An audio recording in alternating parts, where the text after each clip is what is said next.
Studying Eastern civilizations is really important, I think, because it gives them an opportunity to think about things beyond themselves. As students, they are part of a world that is way more interconnected than the world that their parents or their grandparents grew up in.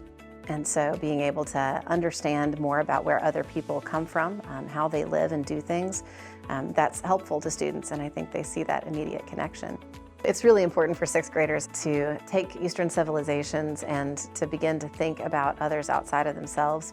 Number one, because of the time of life. I think culture and society really drives everybody to be thinking about what's good for me and myself, and really we want our students to be eyes open to those around them. And as a sixth grade, our grade level theme is to connect and care. And so then adding in this component of, well, if I stretch and I learn about somebody really far away, and those skills of learning about somebody or things that happened a long time ago, we can apply some of those same things to how we work together, that like the need for law and order or the desire for justice or what it looks like to meet basic needs and to care for a community.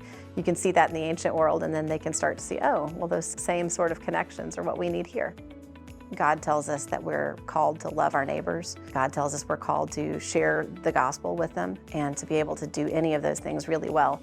Part of that action of loving somebody really comes from being able to understand them.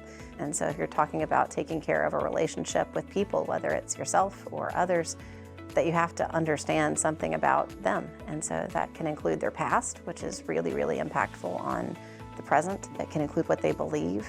That's core to what we choose to do with our actions. That as Christians, we know that's absolutely true, that what we believe directly affects what we do. And that's true for other people, even if we don't share their beliefs. And so being able to understand those things helps us to be able to approach relationships, approach conversations, our jobs, and certainly ministry with a greater degree of impact. And it helps us to show love in a real way, not just something on the surface.